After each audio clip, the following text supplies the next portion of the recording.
بقول لها حركه عائره، انت فهمت علي؟ قصه هيك بشر.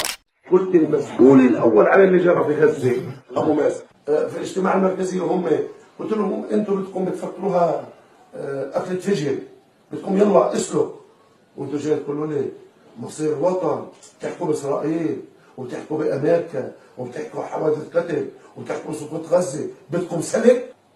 كل شيء ابو مازن عمله او دحنا عمله ابو مازن شريك فيه، وبعتبر قبله ابو عمار شريك فيه.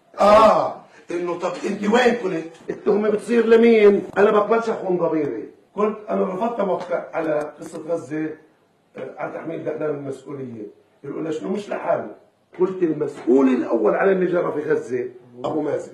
قصه هيك بشر، قصه هيك بشر. هسه لما انا باجي بوقف القراءه وبقول بدنا نحقق كيف عرفت اسرائيل انه في قرار، يعني بتعرف بنوايانا ولا مستشيرين؟ يعني بتهم فيهم.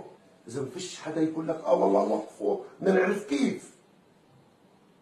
قال لي الاسرائيليون وقال لي الاسرائيليون، شان ولا واحد يسال طب شو صفتك؟ قالوا لك مش حسين بس انه قلنا صرنا حركه اسرائيليه واحنا ما عندناش خبر. بقول لها حركه عائره، انت فهمت علي؟